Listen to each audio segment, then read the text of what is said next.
All right, Joe. So refresh my memory. I kind of sucked you into this Magic the Gathering world. I stole you away from Dungeons and Dragons. Actually, that's not true.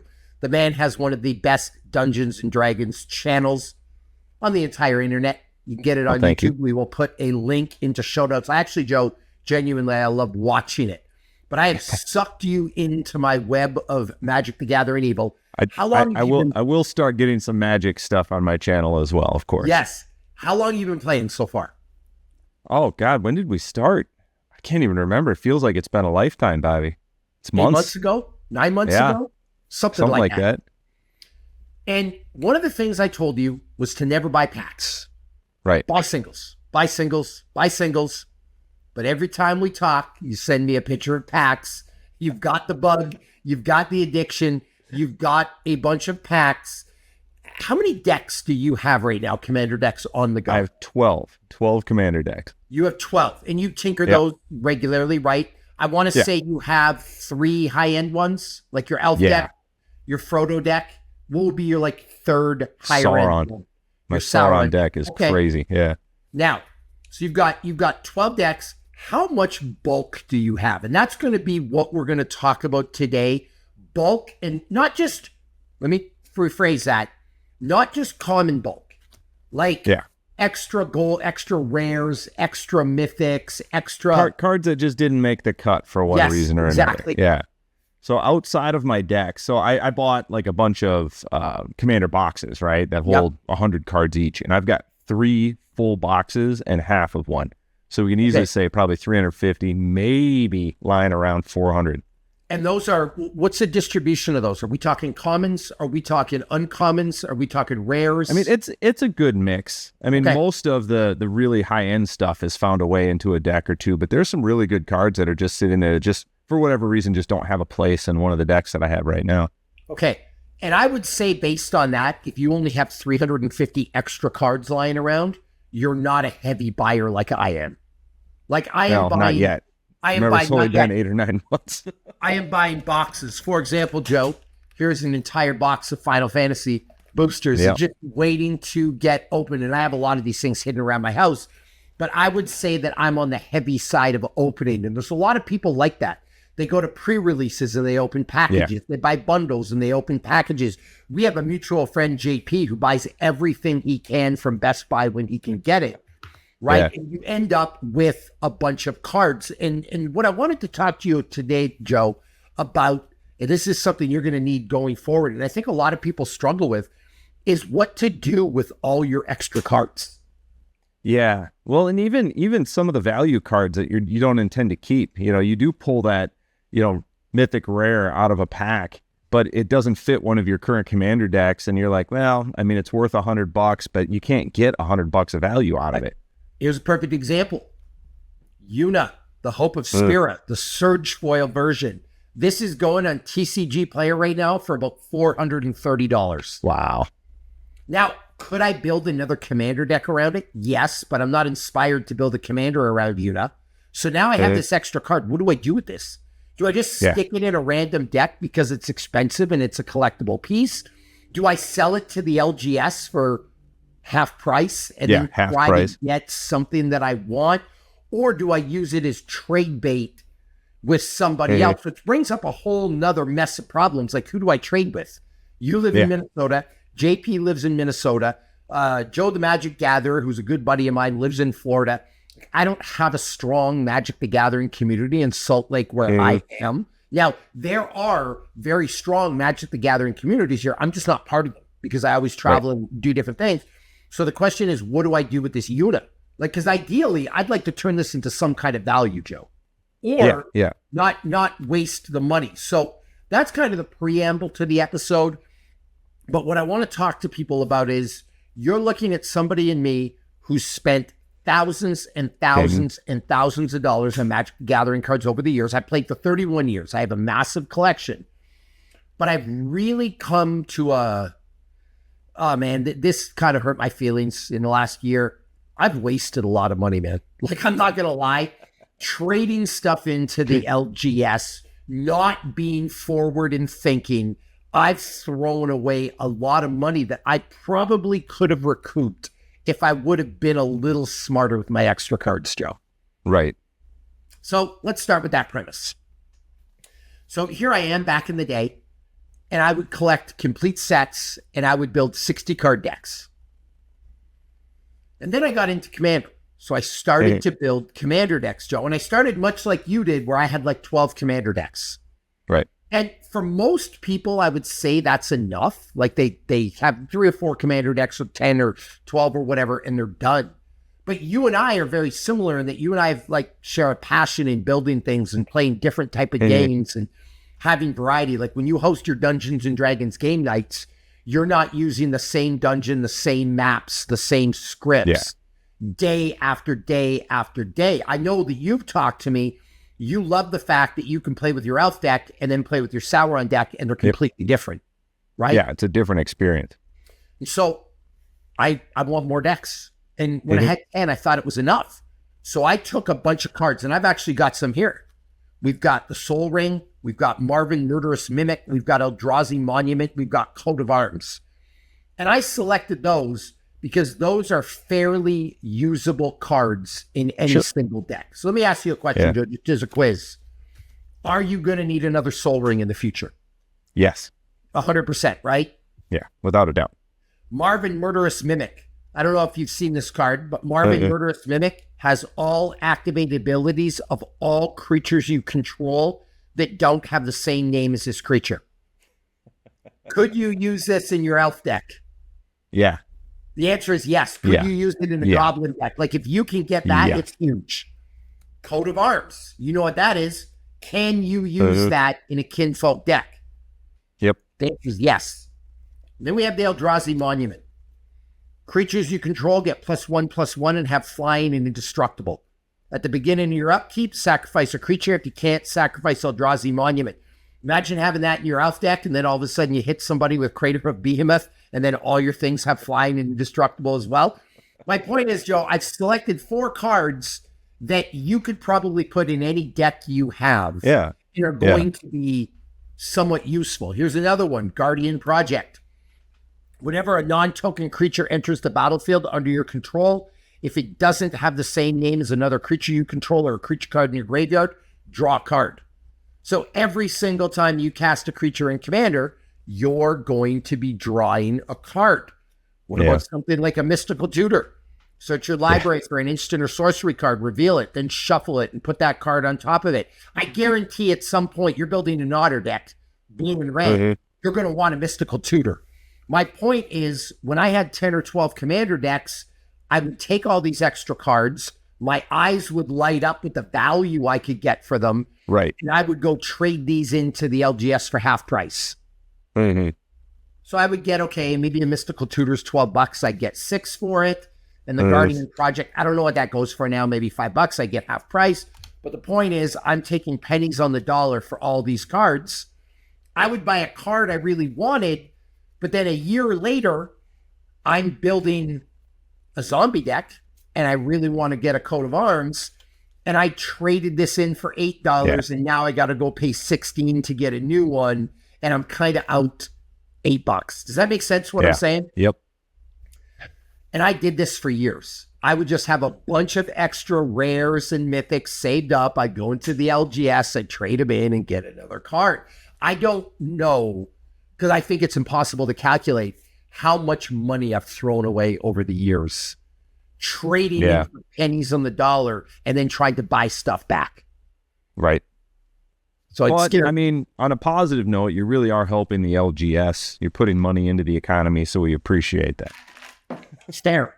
But I'm not trying to keep other people in business. I mean, I kind of am. I like supporting them, but like I should have been forward thinking. Now, did I know at the time that I was going to try to build, like my goal is to have 100 Commander decks? No, but now that I know what I know now, I don't trade cards in anymore, Joe. Like I have a stack of cards and like, these are all mythics. These are all expensive cards. Like I bet you each one of these is over $5.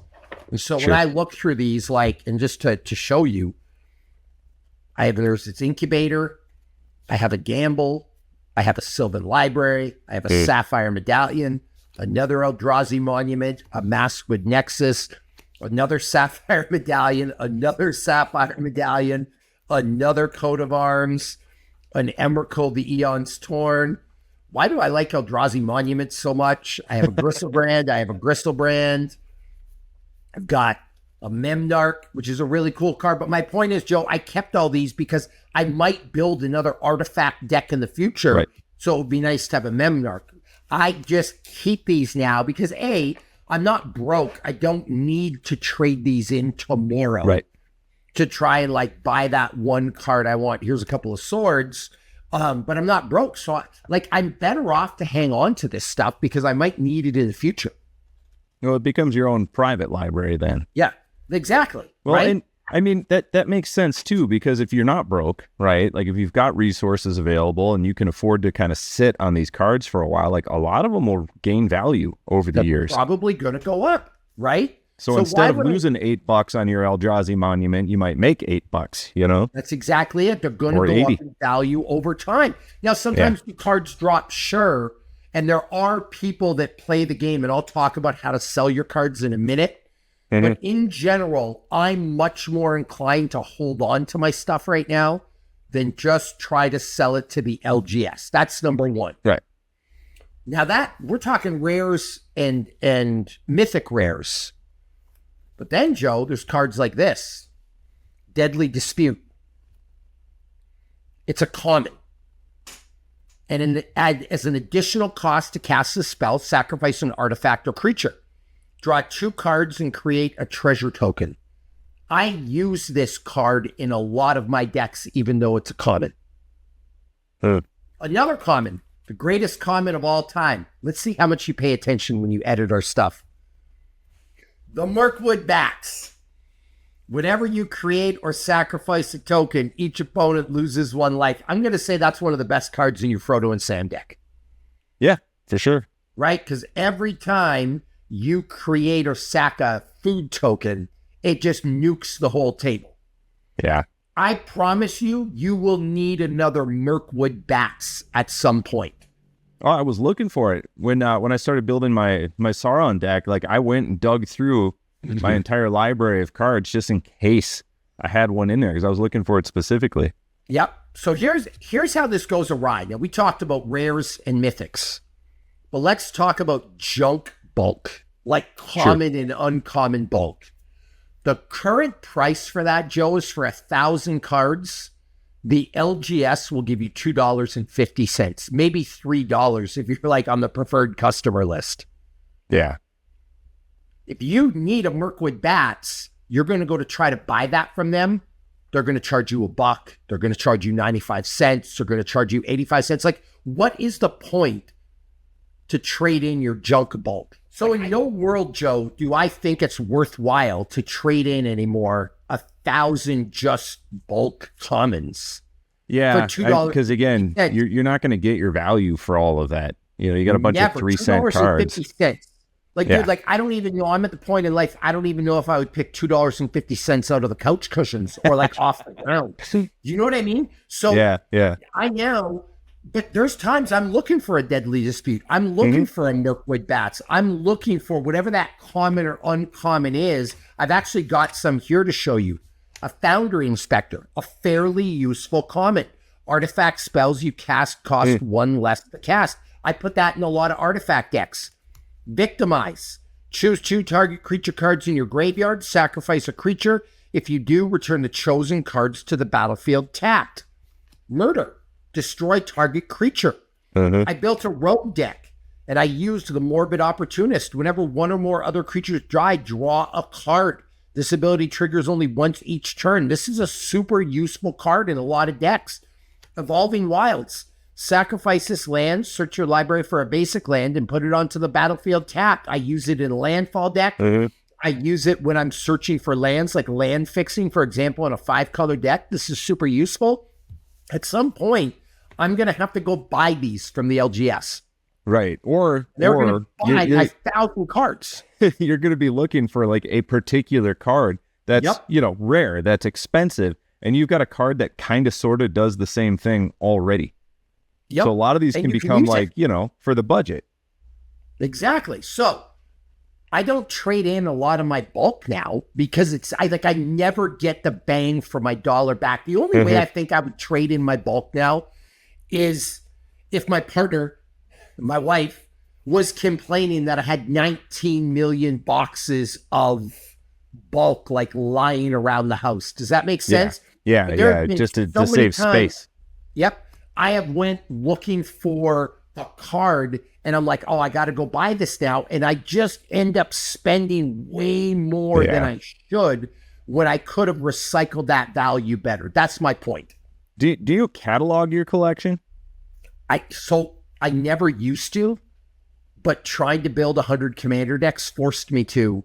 Yeah. Because one of the impediments to like me doing this was that I just had a bunch of cards in like shoeboxes essentially. And then it was so overwhelming to go look for the Mirkwood bats that what would happen is I would just go end up buying it because I didn't have 3 hours to sort through bulk.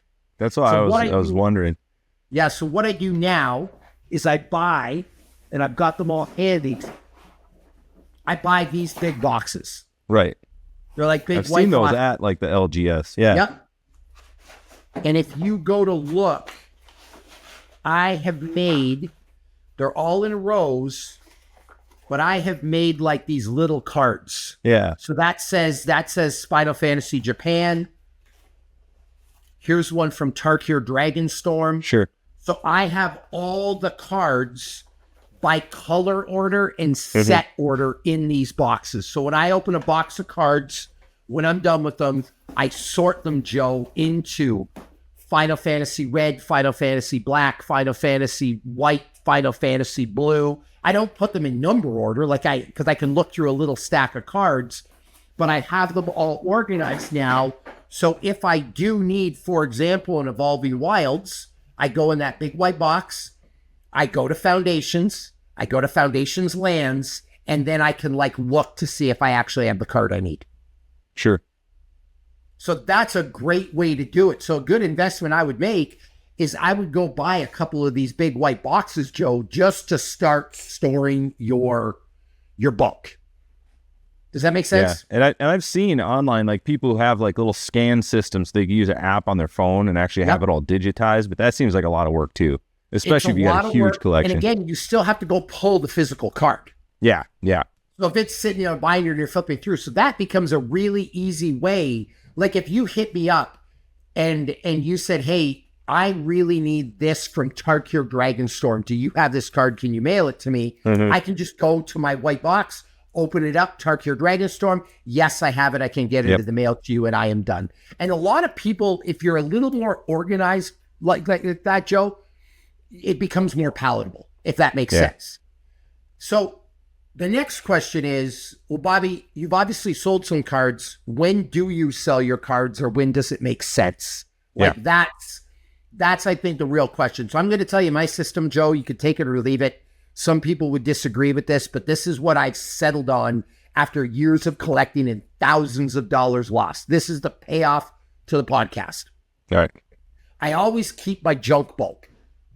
They go in boxes, and maybe when I have 2 of these boxes on the go right now because they hold thousands of cards each. Yeah, they're huge. Yeah. Like, unless you're opening cases and cases and cases, you're not going to run out of space. Like, I could have 10 of these in my house, in my office, and be just fine. Like, how many of these white boxes could you have in your office downstairs? 10 of them? Yeah. 15 of them? Like, you're never going to run out.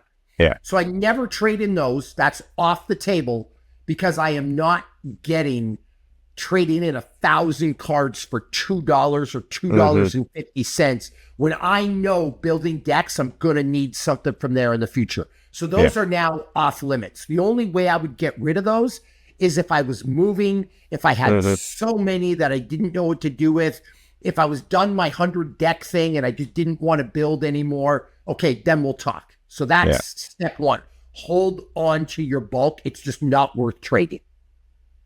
Plus, it's fun to play with. Like, if your kids want to play Magic the Gathering, you and I, you know what's a really fun game to play? You do drafts out of your bulk box. I was just going to say that. It would be really fun to just be like, build a deck with what you got. See what you can do. Build a deck with bulk. I'll build a deck with bulk, and let's go to war. Like, that would be a really fun thing. So that's number one.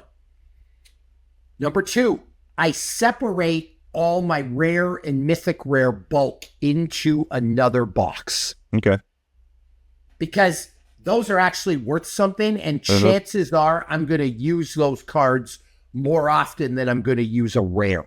Right. Does that make sense? Yep. So basically, I have 3 boxes, Joe. I have bulk, what we'll call just commons and uncommons. I have bulk rares, and then I have valuable rares in another box. So I've got 3 systems. Does that make sense? Yeah. Well, and because there are certain cards that you're never going to get rid of, right? You're going to keep correct. So those I'll call them the expensive cards, like the mythic rares. So why even mix them in with the commons? No, because then you got to go digging through that box to find them later. Just do them separate. And most often when I deck build, and most people are like this, if you have like a bigger budget for a deck, like I'm just gonna, I have one queued up here. Let's look at Olivia, Opulent Outlaw. Okay, so there's an expensive card. But when I start going through the cards in this deck, we have a Vampiric Tutor. Okay, that's a mythic. Ancient Copper Dragon, that's a mythic. Mines of Moria, that's a rare. The Reaver Cleaver, that's a rare. The Black Cleave Cliffs, that's a rare. Shattercall Smashing, that is a mythic rare. Professional Game Breaker, that is a rare. That is a dual land. We're just going to call that super mythic Dark Side of the Moon rare. We have an Arcane Signet, which is always usable. Your favorite guy, Forge, the Neverwinter Charlatan. We'd like to thank the wonderful actor Hugh Grant for appearing on Muscles and Magic the Gathering. It's great to meet you, Hugh. We have the Academy. My point is, Joe, is this deck, like when I build good decks, are mostly filled with golds and mythics anyway. Yeah, yeah. So some mythics are worth a lot and they go in the special box, and some of the mythics, they're not worth a lot and they go in the bulk mythic box. Yeah. Now, bulk rares, depending what store you sell them into, they'll give you about 10 cents a card. So if you trade in 1,000 bulk rares, you're going to get $100. I don't even know if that's worth it. Like $100 is tempting to me because I can go get the one ring. I can go get, like you wanted to buy what, 9 Nazgul? That might fund my 9 Nazgul, right? So like I kind of get it. But again, I'm probably going to need those cards at some point in the future. So I'd rather keep them so I can get full value from them, or I can go trade them to you to go get full value from. Right. Yeah. Right. Like, and I probably sound like, if you're watching this, like, Bobby, I thought you were going to tell us how to sell cards. Like as a whole, I've become really against it just in general, because I would rather save on to these things. Well, I feel like there's 2 different kinds of values to a lot of the cards. There's like, the market value, what some stranger on the internet is willing to pay for a particular card. And that's driven a lot by supply and demand. But if I know that JP is looking to build a particular kind of deck and I've got cards that fit that deck, there's a different value to the cards that I can give him. You know what I mean? Like I can trade him for other cards that I need. And there's a whole nother, that goes beyond just the market, And in that way, you could trade dollar for dollar. Yeah. Yeah. Like if I want to trade this, I don't want to trade this to the LGS, this unit that I'm showing. I don't want to take $200. Actually, I can look this up right now.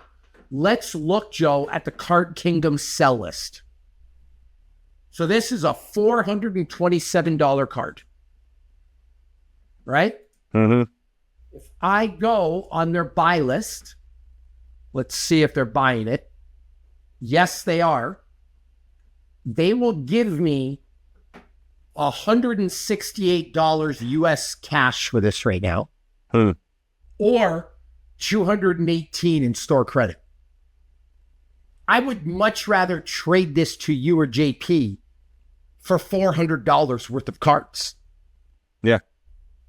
You know what I mean? Like that's just to me a much more palatable way to turn this into something. Yeah.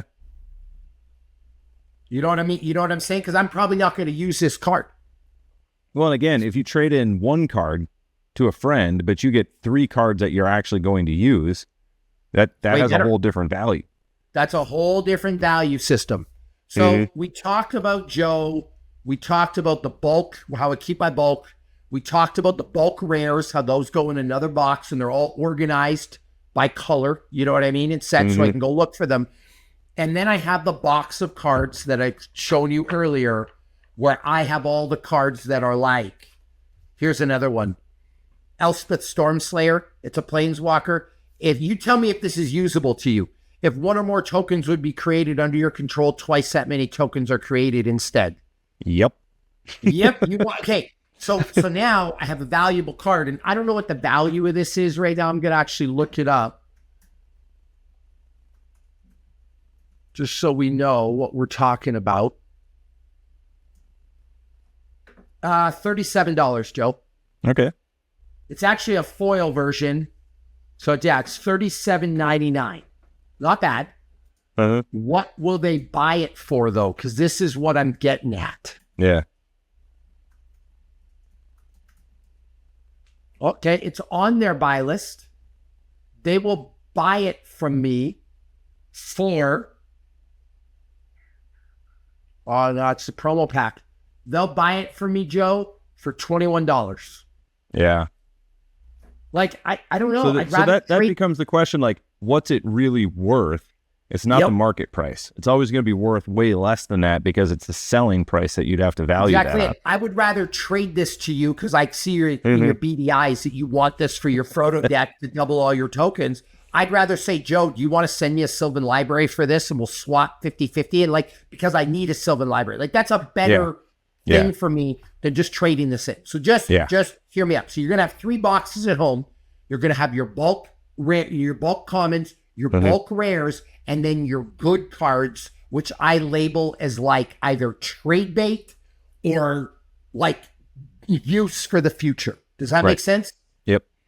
That's where those go. So the next question, Joe, is when should you sell your cards? Yeah. And I've come up with a bit of a rubric. If the card is over $10, I won't sell it anymore. Okay. It's not worth it to me because I will use that as trade bait. Right. I can trade 2 $10 cards for a $20 card. Those become like capital. They're just more valuable. Yeah. Let me ask you a question. You don't trade a lot. If I had 1,000 $1 cards, would you trade me a $1,000 card for all of those? Probably not. No, it's never worth it. Like, you're not going to trade me a Gaia's Cradle for a bunch of bulk. Yeah. Like, there's just no way. It's too valuable. Do you know what I'm saying? Yep.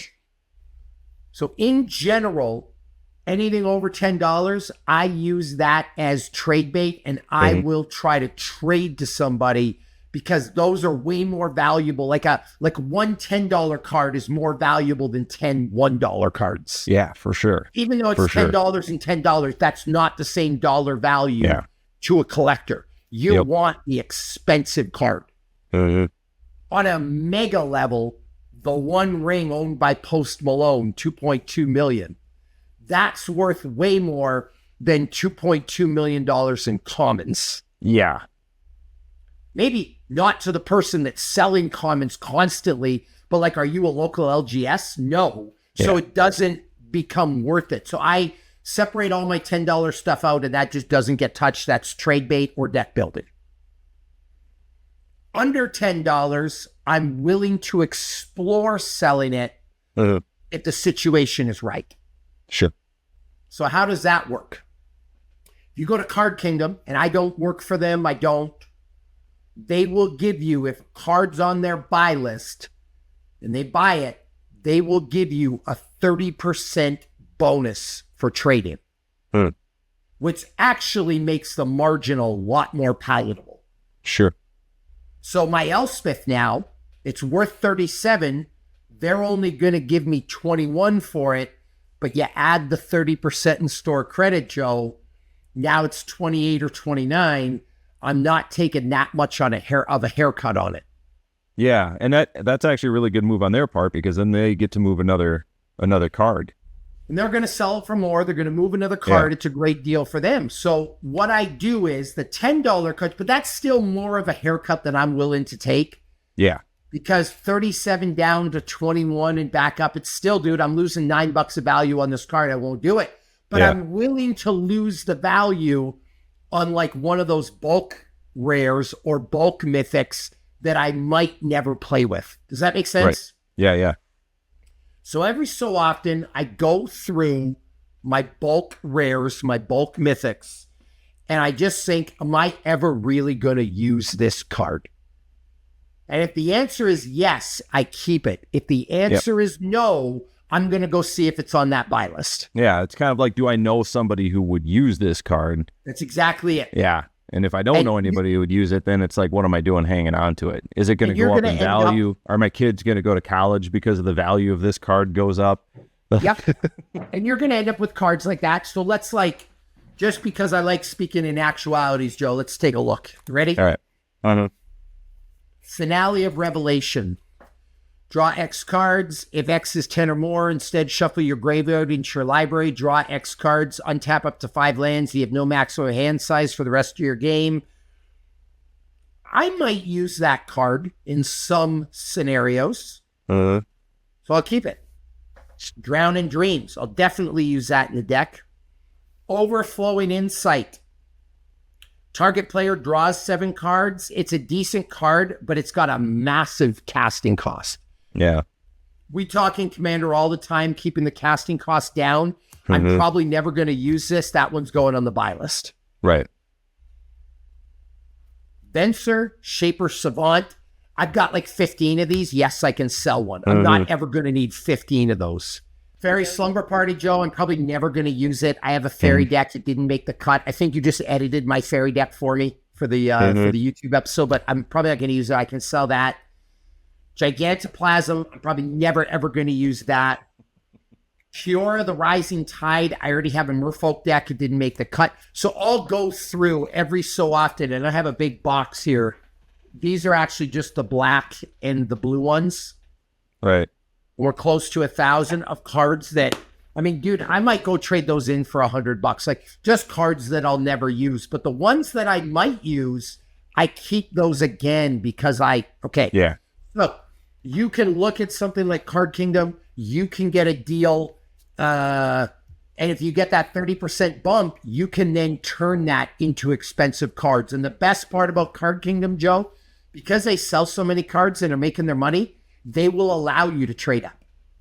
Right. So recently I traded in a bunch of those and I went and got this bad boy. A Moat. Non-flying creatures cannot attack. This is like a $900 card, Joe.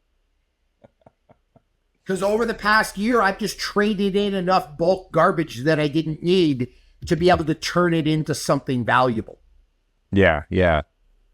But that's a little different. Well, that makes sense. And like you said, 10 $1 cards does not equal one $10 card, especially if you have a need for it. And so if you've got 1,000 cards sitting around that you're like, I'm never going to use these, if you can turn them into like a decent card that you will use, that has way more value than just the market value of it. Think about the difference in mindset there. I just told you I've been just trading in for over a year and just collect, you know what I mean? Yeah. Being patient versus just going into the LGS with this and saying, here, them giving me $90 and then I don't get my moat. That's where I've really messed up in the past. Now I'm very systematic with it. Does that make sense? Yeah. The other option is you can join some of these Facebook groups where you can actually trade with people online. Where there's I think actually the website, Joe, it's called Card Sphere. I'm going to look this up. I just saw an ad for it. So it's a website, Card Sphere. And it's an online marketplace for trading and selling Magic the Gathering cards. So basically how this works is, remember you said you could sort your cards like digitally? Yeah. I guess how this works is you sign up, you'll have an account, you'll put the cards you have available up, and then people like you and me will say, oh, Joe has the One Ring. I need the One Ring. What am I willing to trade for it? Or what can I get for it? The key with both these things, whether it's Card Sphere, Card Kingdom, a third option, Joe, is you just choose you sell the cards yourself using TCG Player or something like that. Yeah. Yep. The difference between that mentality, though, and the old Bobby Maximus mentality is the old one is like get rich quick scheme. I'm just going to dump these cards at the LGS. I don't want to be bothered and I'm not taking full value. Or I'm willing to be patient. I'm willing to take 6 months and trade in cards. I'm willing to not pull the trigger, and then I can turn all my cards into a moat. So really what I'm trying to preach to you, Joe, and like the listener, is just be patient. Yeah. You don't have to go trade in those 350 cards tomorrow because you're at the LGS and you just desperately want a $5 booster pack. Right. Yeah. Yeah. That doesn't make sense to me. Well, that's that weird gamble too, where you're like, you're losing money on the front end, and you're just hoping you're going to draw that one card, but like the odds are never in your favor. The house always wins on that. Probably not. So that's like a basic look into, Joe, what I do now. I have my bulk rares. I have my good cards that are trade bait or useful in future decks, and then every so often I'll sort through those bulk rares, and I'll just thin the herd, so to speak. Sure. And I do that every couple of months until I have enough money in my Card Kingdom account for something I really want. Or my next step is to sign up to like a TCG player or something like that. And then actually, because that would be the ultimate way to do it. Not trading it in and just collecting the money in your own bank account. Because how many times? I mean, that's also like, that's running a bit like a side business as a hobby. Yeah. But I said, I invest so much time in this anyway. Why not? Yeah. It's better than losing thousands of dollars, you would think. Yeah. You know what I mean? Yep. So that's kind of how I run it, Joe. Now, some people will disagree with this, but it's like, again, you're talking to a guy that when you start, and you will, Joe, you're going to go buy a box of the Spider-Man. You're going to buy a box of the Avatar. You're going to buy a box of the Final Fantasy. You're going to buy a box of Excel, like whatever. You're going to end up with a lot of these extra cards. And it's like, if I would have been a lot smarter 10 years ago, I could probably have 10 of these right now. Yeah, yeah. You know what I'm saying? Like genuine versus... On the flip side, I mean, you use something, I don't know if you're familiar with Card Conduit. A buddy of mine, Calvin, was explaining this to me because he had just, again, boxes and boxes of just junk cards he was never going to use. Yeah. And he just basically sent this box to Card Conduit, and they'll sort through it and they'll give you a certain value for it. But really, you're losing out, but you're paying for the convenience of not having to sort through. Yep.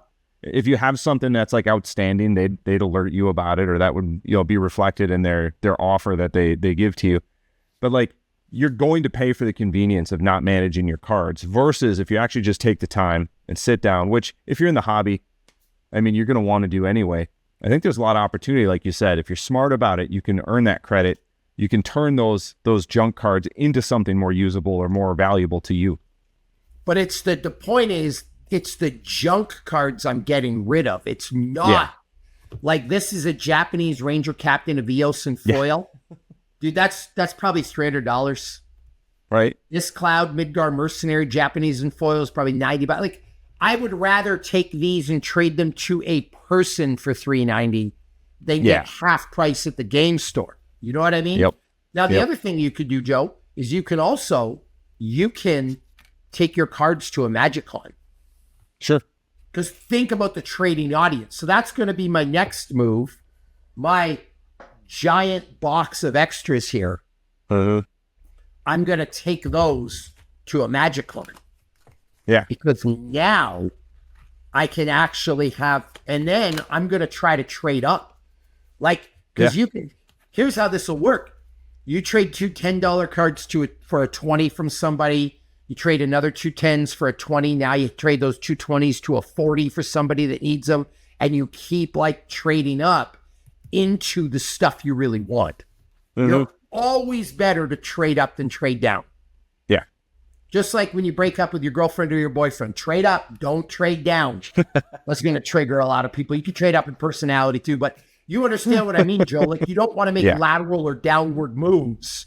You be the one, and there will always be some sucker out there. And yes, I'm calling you a sucker if you do this, that will give you their $50 demonic tutor for two $25 unusable cards. Right. You might as well trade up. Now, the final thing, Joe, I'll say is this. This is something I didn't pay attention to in the past because I didn't have my timing sorted out.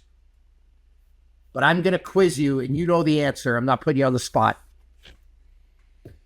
How hot is Final Fantasy right now? Oh, it's hot. Super Mega hot. Yep. So what's the best time to trade your Final Fantasy cards? Now or a year from now? I mean, now, I guess. Now, yeah, it's hot. Anvil's hot, right? It's hot, right? While everyone's trying to build the Final Fantasy deck, they want the commander. That's when you want to trade it in. So that's why those scalpers go out and buy all the precons. Yes. Just wait for the price to go up.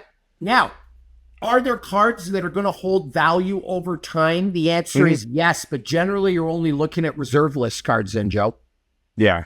Which aren't a thing anymore. Like, they don't have reserve list cards in Final Fantasy. So if you do want to sell off your cards right now, sell the Final Fantasy stuff now while it's really hot. Right? There's iconic cards that will never go out of flavor, but you want to sell these things while they're hot. So that's to be clear. So I never used to be organized like this, but now that I'm open Final Fantasy, Joe, let's forward to the future. Let's drop some Spider-Man stuff. When the Spider-Man set comes out and I buy a box, I will take all the stuff I want from it right away, and then I will go to that Card Kingdom buy list, and then I will sell my Spider-Man stuff. Well, they can get rid of it while I can get value, because there's cards they won't buy. Or I'll sell them on TCG. I'll be way more organized. I'll have my thing in advance. Does that make sense? Yeah. The other time is right before they rotate out of standard. Sure. Because you'll see when stuff rotates out of standard, it plummets in price. Yeah. Or when you know there's going to be a reprint coming. Because when they reprint cards, the value drops. So that's the other thing, is like there's a whole, like you could see there's a whole finance in here. And a lot of this is theory, Joe, but the base thing I'd say to you is, how many decks do you want to build eventually? Like, I haven't set an upper limit, you know? Okay, so can you, check out this. I got this from my trade into the Steel Overseer. But like, can you see yourself? Can you see a day? You like the game. Can you see a day when you have 30 decks? Oh, yeah, for sure. So like, if that's the case, your job is to hold more than sell. Right, yeah. And then 2, always trade up. And then number 3, be strategic when you decide to actually sell your cards to some LGS. Yeah. And the local LGSs are going to hate me for saying this. I would almost never now go into a local LGS and trade in my cards. It's just not worth it. Like, when I can get 30% boost from Card Kingdom, I can sell on TCG, or I can go on that Card Sphere thing and I can trade. Yeah. Or Facebook groups. A buddy of mine told me that you can go on Facebook groups and people will trade you all the time. But again, trade up, dude. So I'm cutting my own throat with you, but when I come to you and I'm like, hey, Joe, I'll give you $71 cards for that one ring, you say, no way. Nope. No. So that's kind of what I do, Joe. Invest in some white boxes. Invest in a couple of these for your good stuff. You know what I mean? Yeah. And then away you go. 350 is not bad, but you actually do have to buy more packs. Oh, yeah, I know. I got some coming. There's some on order. You actually don't need to buy more packs. You should just be buying singles. But usually that's what I do. But it always starts with me of like, am I building another deck? What do I need for that deck? And then I got to do research. What cards should I include? How much am I willing to invest in this? But I think coming up next is going to be a dragon deck. Ooh, I like it. Yeah. But that's... My boy likes dragons, so... But here's the other thing, Joe. On that note, we'll end the show with this. Out of your 350 cards, if you have a couple of $5 cards you can't use, you can go get that $10 dragon. Yep. Right? Like, that's where you just gotta be strategic. That's it. And in today's day and age, like, you couldn't do this years ago, but now you could just like find everything online and mail people. Yeah. Like, I could this came in the mail. I could turn around and mail that to you. Yep. So there you go. There's a little lecture, I guess, on how to trade. Always trade up. Hold. It's like Well, isn't that what people say with stonks? Hold. What's the sell? Is the sell command sell? Because I remember when the whole GameStop thing was happening with stonks, it was like hold. Hold the line. And there was a word they called you about hands. There was like some funny term about that. I don't know. Like, you know what I mean? I'm looking it up. Hold, stocks, and hands term. Straw. Oh, I know what it is. Diamond hands. Diamond hands. There you go. Diamond hands. The terms strong hands and diamond hands have come to mean on these forums, continuing to hold the stock price despite losses, adversity, and volatility, confident that the price will increase. The phrase is a representation of a combination of diamond and hand emojis. So, Joe, whenever you talk to me about trading your cards, I'm going to send you the hand emoji and a diamond emoji. Diamond hand. Hold. Right? But that's the thing, dude. If I would have held, I could go do my 100 commander decks right now. Yeah. But like I traded in that cat, like the Ocelot Pride. Mm-hmm. I traded in that elf. Like, who says I've got 3 elf decks? Who says I'm done? Well, and if you're on the newer side of the game, like I just started playing, I might have cards I don't even realize what the value is. Yep, that's the other they just didn't fit a deck, so I just chucked them in a box. And it's like if I go through and actually look through what the cards are and what they're worth, like I'm gonna find some gold in there. Yeah, just don't be the guy. The moral of this episode, I guess, and I guess we could have just done this in one line, is don't just trade in a bunch of cards to the LGS without thinking about it. Yeah, like there's other ways. So thank you for coming to the Muscles Magic Gathering podcast. We will put in the show notes, we promised you, my guy Joe Cebula, the greatest Dungeons and Dragons YouTuber of all time. The GOAT of YouTubers, the Michael Jordan of Dungeons and Dragons YouTubers. I actually like Critical Role, but Critical Role is not your source. It is the man, Joe Cebula. Joe, how was that for a promo? Was that good? I accept. Okay, so you're going to check that out. And I will put a link to my deck lists and Joe's deck lists in the notes. And if you've got any hints or tactics or tips on strategies of trading in your cards and maximizing them, or if you have a horror story, I got to say this, Joe, back in the day, this is not the first mode I've owned. I once traded a mode for 2 Shivan Dragons, which is horrifically embarrassing. I just didn't know the value back in. Anyway, my Beans, my 16-year-old, has never forgiven me. It's like he had tears in his eyes last night. Dad, we got our moat back. Did someone trade you for 2 Shivan Dragons? Like, no, Beans. No, but tell us a horror story if you have a horror story about trading, about getting stuff in. But yeah, we would love to hear from you. And thanks for coming to another episode.